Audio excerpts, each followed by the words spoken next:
രാഹുലേ, ഇത് കാണ്. ഇതൊരു ഫെമിനാസിയാണ്. ഇതേപോലെ ശ്രീ അരുണിനെ കുടുക്കി, പെരിങ്ങോട്ടുകരയുള്ള അരുണിനെ കുടുക്കി.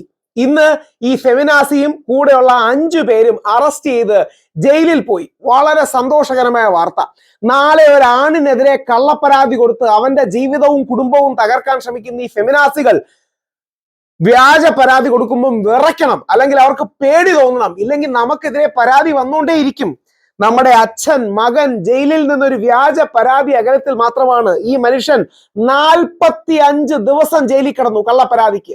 ഇന്ന് പോലീസുകാര് സത്യം കണ്ടെത്തി അന്വേഷിച്ച് ഈ ഫെമിനാസിയെയും മറ്റും അറസ്റ്റ് ചെയ്തു. ഇത് വലിയൊരു റാക്കറ്റാണ്. വീഡിയോ കോളിൽ നഗ്നത പകർത്തി ഹണി ട്രാപ്പ് ഒരുക്കി രത്നയും മോണിക്കയും വൺ റാക്കറ്റ്. മനോരമ വളരെ പ്രാധാന്യത്തോടെ കൊടുത്തിട്ടുണ്ട്. കണ്ടു പഠിക്കുക. ഇതുപോലെ ആണിനെ കൊടുക്കാൻ ഒരു ബുദ്ധിമുട്ടുമില്ല. ആ വാർത്തയും കൂടെ നമുക്കൊന്ന് കാണാം. നിർബന്ധമായി എല്ലാ ആണുങ്ങളും കാണേണ്ടതും നോക്കേണ്ടതുമാണ്.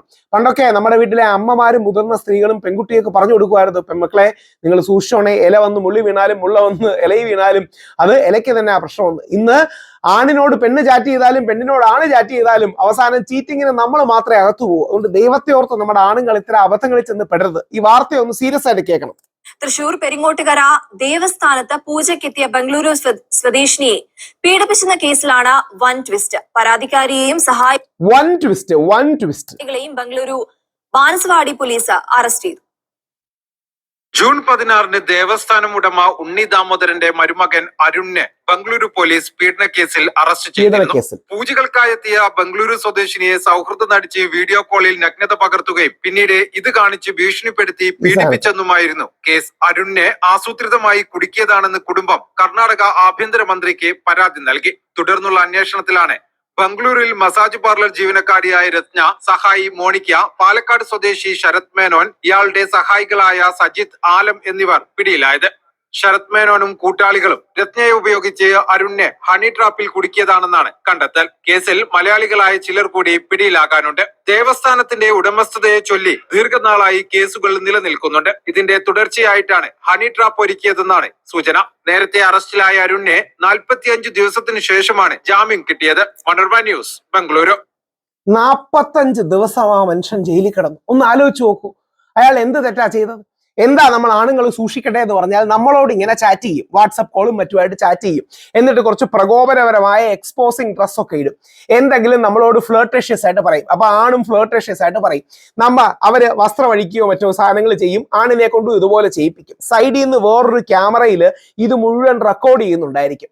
അങ്ങനെ റെക്കോർഡ് ചെയ്തിട്ട് കാശ് ചോദിക്കും. പലതവണ ഇവരുടെ നിന്ന് കാശ് പിടുങ്ങും. എന്നിട്ട് കാശ് കൊടുത്തില്ലെങ്കിൽ പോലീസ് സ്റ്റേഷനിൽ പരാതി കൊടുക്കും. എന്നെ നഗ്നത കാണിച്ച് പീഡിപ്പിച്ചു, അല്ലെങ്കിൽ എന്നെ ഈ കാര്യം പറഞ്ഞ് പീഡിപ്പിച്ചു. നമ്മൾ പോലീസുകാർ വിശ്വസിക്കും സത്യമാണ്. പോലീസുകാർ അറസ്റ്റ് ചെയ്യും. അങ്ങനെ 45 ദിവസം ആണ് ഈ മനുഷ്യൻ ജയിലിൽ കിടന്നത്.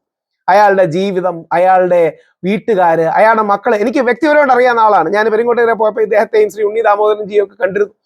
അതായത് ഇവരുടെ എല്ലാം ജീവിതം ഇല്ലാതാകുകയാണ്. രാഹുൽ മാങ്കാട്ടുകളുടെ വിഷയം നാട്ടുകാർ അറിയുന്നെങ്കിലും ഇതുപോലെ എത്ര പുരുഷന്മാരാണ് എരിഞ്ഞടങ്ങുന്നത്. അവരുടെ ജീവിതത്തിൽ പ്രതികരിക്കാനോ പ്രതിഷേധിക്കാനോ പ്രതിരോധിക്കാനോ കഴിയാതെ എത്രയോ പുരുഷന്മാർ എരിഞ്ഞടങ്ങുകയാണ്. ഏതെങ്കിലും ഫെമിനാസികൾ ഇതുപോലത്തെ കാര്യങ്ങൾക്ക് പ്രതികരിക്കുന്ന കണ്ടിട്ടുണ്ടോ?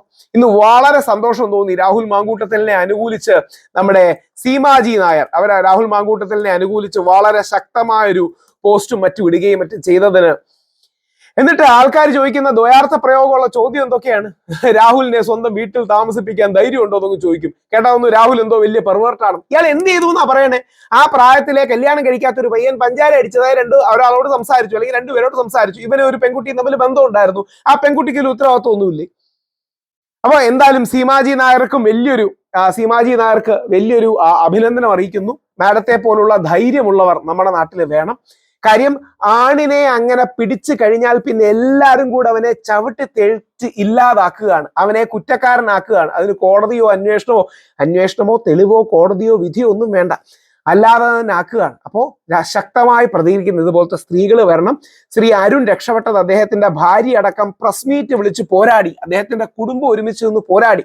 ഇനിയാണെങ്കിലും പോരാടണം. ഈ കള്ള ഫെമിനിസ്റ്റുകളെ ഈ നാട്ടിൽ നിന്ന് ആശയപരമായി, അല്ല കായികമായിട്ടല്ല, ആശയപരമായി നമുക്കില്ലാതാക്കണം.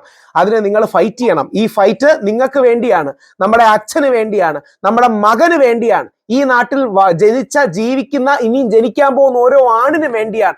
അങ്ങനെ പോരാടണം. രാഹുൽ മാങ്കൂട്ടത്തിൽ ആ പോരാട്ടത്തിൽ മുന്നിൽ നിന്ന് നയിക്കണം. അല്ലാതെ സൈഡിൽ നിന്ന് അയ്യോ റിനി എന്റെ സുഹൃത്താണ്, റിനി എന്നെ ആയിരിക്കില്ല ഉദ്ദേശിച്ചത്, അവന്തിക എന്റെ സുഹൃത്താണ്. എടാ നിന്റെ സുഹൃത്ത് എങ്ങനെയാവും? നിന്നെ കുടുക്കി നിന്റെ ജീവിതം ഇല്ലാതാക്കാൻ ശ്രമിക്കുന്നവർ നിന്റെ സുഹൃത്ത് എങ്ങനെയാവും? ചുമ്മാ ഫാഷനബിൾ ആയി പ്രോഗ്രസീവ് ഡയലോഗ് അടിച്ചിട്ട് കാര്യമൊന്നുമില്ല. അതിനർത്ഥം അവരെ ആഭാസം പറയണമെന്നല്ല, അവരെ ലക്ഷ്യം ചെയ്യണമെന്നല്ല, അവരെ മോശം പറയണമെന്നല്ല. മാന്യമായ ഭാഷയിൽ നിലപാടുകൾ ഉയർത്തിക്കൊണ്ട് നിയമത്തിന്റെ, നീതിയുടെ, ന്യായത്തിന്റെ ഭാഗത്ത് നിന്ന് ഈ കള്ള ഫെമിനാസികളെ നമുക്ക് പൊളിക്കണം. അതിനുള്ളൊരു നീക്കമാണ് ആവേണ്ടത്. അതിന് ശ്രീ അരുണിന് വലിയൊരു അഭിവാദ്യം. ഇതുപോലത്തുള്ള നല്ല സ്ത്രീകളുടെ, ശ്രീമതി സീമാജി നായർ അടക്കമുള്ള വലിയ സ്ത്രീകളുടെ, അതുപോലെ ഒരുപാട് സ്ത്രീകൾ പറയുന്നുണ്ട്. എന്നെയൊക്കെ ഒരുപാട് പേര് വിളിച്ച് പിന്തുണ രാഹുൽ മാങ്കൂട്ടത്തിൽ അറിയിക്കുന്നുണ്ട്. അവർക്കെല്ലാം പ്രണാമം പറയുന്നു. ഇത് രാഹുൽ മാങ്കൂട്ടത്തിന്റെ അല്ല, നിങ്ങളുടെയും എന്റെയും ആൺമക്കളുടെ ഭാവിയെ കുറിച്ചുള്ള ഒരു കാര്യമാണ്. ഓരോ ആണിനെതിരെയുള്ള ഒരു കാര്യമാണ് എന്ന് നമ്മൾ മറക്കരുത്.